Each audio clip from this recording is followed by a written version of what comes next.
we'll give you an overview of what we have been doing basically on feed additives over the years, or what we have recently, because if we go back 20 years ago when we started methane work, it will be too much for an 8-minute presentation. Apart from the phenotype feed additive interactions that I already mentioned, I can break probably what we do into two categories, looking at diet and feeds, and then looking at feed additives.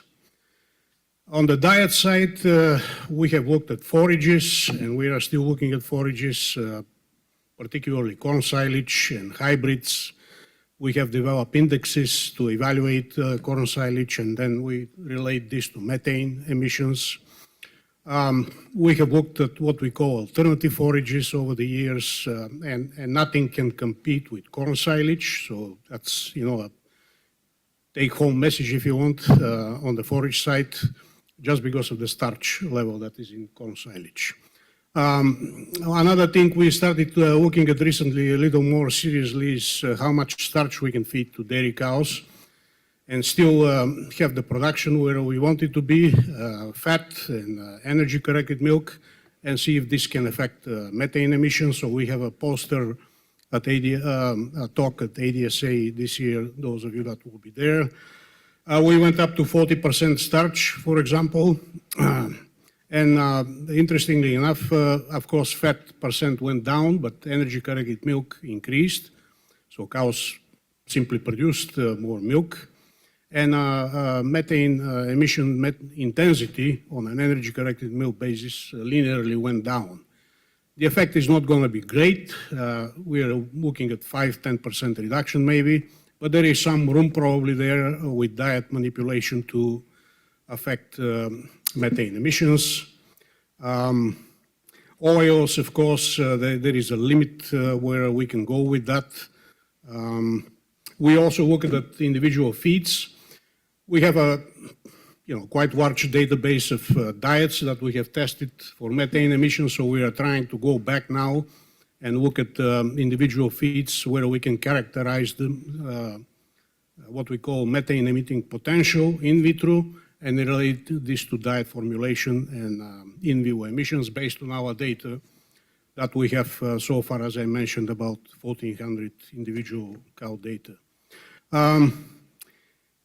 I was a little more excited with this when we started doing it. Then I'm kind of changing my mind a little bit to what potential is there, to make any difference on methane for a number of reasons, but I'll give you just one example. Whole cotton seed, for example, is performs very well in an in vitro system. When we formulate a diet with cotton seed, whole cotton seed, with the fat, of course, in it, at normal inclusion rate 7%, 8%, we don't see the effect that we see in vitro. So again, there is things still to study there, but I'm not as optimistic as I was before. So with what Joe was talking about, 10,000 samples, it will be great to have this data, but whether we can extrapolate this to methane emissions down the road, I'm not quite sure. Feed additive is the other thing we have obviously worked quite a bit over the years. What can I say there? We have a bunch of projects going on, looking at natural compounds, plants, microbes, in fermenter, genetically modified microbes, and plants, in fact, that can carry these compounds and reduce methane that way. We also look at individual inhibitors. The Green Cattle Initiative grant was one of these things. We have some successful compounds there that are still not tested in the animal, but that's the next step. Of course, there are 1 million questions before anything gets anywhere with this, but you take them step by step. What else we are doing? We are, of course, all the 3 NLP work that we have done over the years shows that it has this effect that everybody's talking about. We have enough data to make our own meta-analysis. We were looking at 25-29% reduction across all these methane metrics. The production effect is one thing that everybody is interested, of course. We did see an increase in milk fat, small increase. Of course, it cannot explain the energy savings, let's say, but still there is some increase in milk fat in our data, which is positive. We have some concerns about not stability, but persistency of the effect. We have a grant. The 3-NOP, as you know, is not approved yet. It probably is going to be approved very soon here in the US.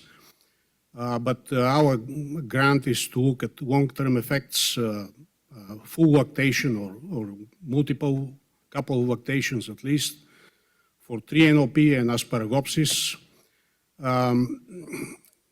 We have not started the 3-NOP work again because of FDA, but the asparagopsis work has been going for about 200 days.